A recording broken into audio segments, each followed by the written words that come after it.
గోదావరి వరద ఉధృతం పెరుగుతోంది. ధవళేశ్వరం వద్ద వరద రెండో ప్రమాద హెచ్చరిక జారీ చేశారు. రెవెన్యూ, పోలీసులు అప్రమత్తమయ్యారు.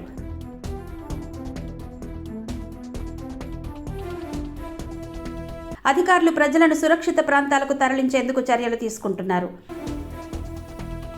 కేతవారిలంక, వేడురమ్మలంక, గోదావరి గట్టు, గాతమిహుట్ ఎద్దురుగాలంక, బ్రద్దిలంక వంటి లంక గ్రామాలు వరద ముప్పులో ఉన్నాయి.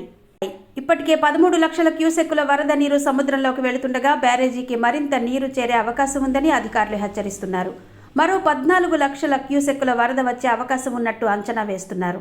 అధికారులు సూచించిన వెంటనే సురక్షిత ప్రాంతాలకు తరలి వెళ్లాలని అధికారులు తెలిపారు. వరద నీరు ప్రవహిస్తున్న ప్రదేశాల్లోకి వెళ్లకూడదన్నారు.